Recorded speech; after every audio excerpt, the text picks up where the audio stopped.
नमस्कार, आप देख रहे हैं सूर्य समाचार। मैं आपके साथ सागर मिश्रा। बड़ी खबर अंबाला से। कांग्रेस एमएलए सुरेंद्र पवार को 3 दिन की रिमांड अब ईडी ने आज कोर्ट में पेश किया था। कोर्ट में ईडी ने 5 दिन की रिमांड मांगी थी।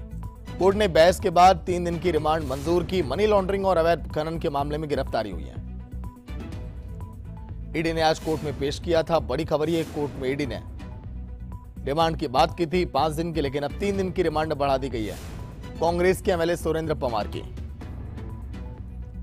तो ईडी ने आज कोर्ट में पेश किया था। बड़ी खबर, 5 दिन की रिमांड मांगी थी और अब फिलहाल 3 दिन की रिमांड बढ़ाई गई सुरेंद्र पवार की।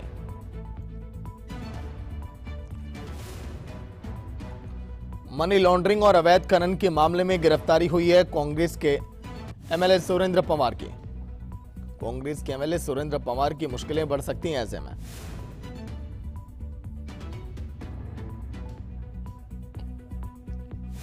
ईडी ने आज कोर्ट में पेश किया था। कोर्ट में ईडी ने 5 दिन की रिमांड मांगी है। अब देखना है कि कोर्ट में क्या होगा। कांग्रेस एमएलए सुरेंद्र पवार को 3 दिन की रिमांड।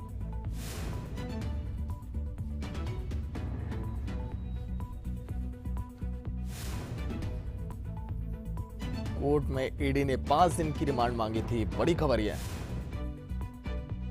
बहस के बाद 3 दिन की रिमांड की मंजूरी।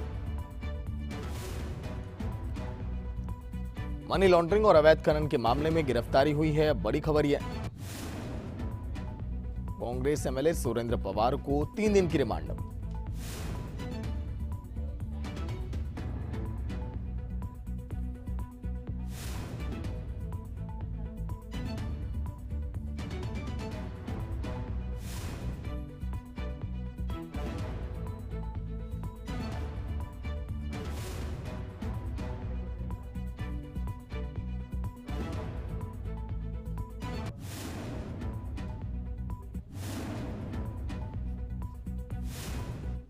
नरेश सैनी लाइव जुड़ गए हैं पूरी जानकारी के साथ। नरेश, फिलहाल ताजा अपडेट, क्योंकि लगातार देखिए कांग्रेस के एमएलए की मुश्किलें बढ़ती चली जा रही हैं।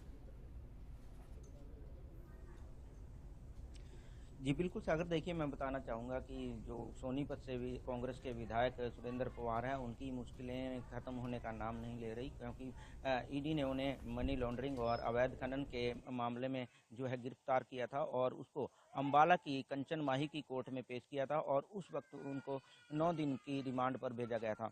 आज वो रिमांड खत्म हुई थी और उसके चलते आज एक बार फिर बहस हुई। उसके बाद ईडी ने 5 दिन का रिमांड और मांगा था, जिस पर कोर्ट ने उसे 3 दिन के रिमांड पर भेज दिया गया।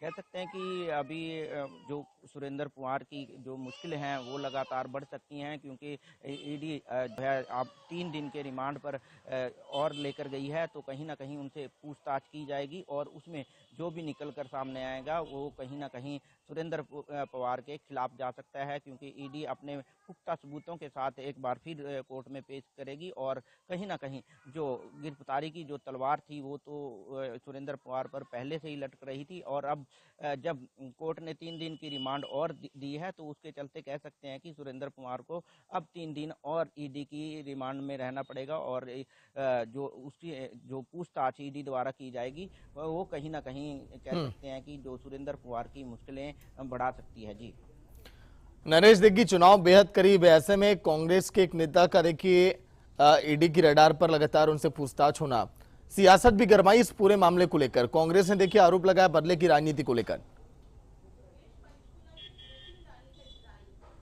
जी बिल्कुल, देखिए जैसा कि कांग्रेस हमेशा से कहती आई है कि जो ये गिरफ्तारियां ईडी द्वारा जो प्रयोग किया जा रहा है वो सरकार पर आरोप लगाती नजर आ रही है और इसी के चलते ये जो गिरफ्तारी हुई है इस पर भी कहीं ना कहीं कांग्रेस कहती नजर आ रही है कि ये जो चुनाव नज़दीक हैं उसके चलते कहीं ना कहीं ये गिरफ्तारी हुई है और जो सुरेंद्र पवार हैं वो कहीं ना कहीं विनिंग कैंडिडेट भी माने जाते हैं और एक अपने आप में एक काफ़ी उनकी जो लोकप्रियता है वो साफ दिखाई देती है और इसके चलते कहीं ना कहीं जो कांग्रेसी लोग हैं, जो कांग्रेसी नेता है वो साफ तौर पर कहते नजर आ रहे हैं कि जो ईडी का जो प्रयोग कर रही है सरकार वो कहीं ना कहीं बदले की भावना और जो चुनाव के मद्देनजर देखते हुए कर रही है और इसके चलते कहीं ना कहीं राजनीति लगातार गरमाई हुई है और इसके चलते कह सकते हैं जो विपक्षी जितने भी विपक्षी हैं वो कहीं ना कहीं सरकार के खिलाफ बोलते नजर आ रहे हैं। जी चलिए, शुक्रिया नरेश पूरी जानकारी के लिए।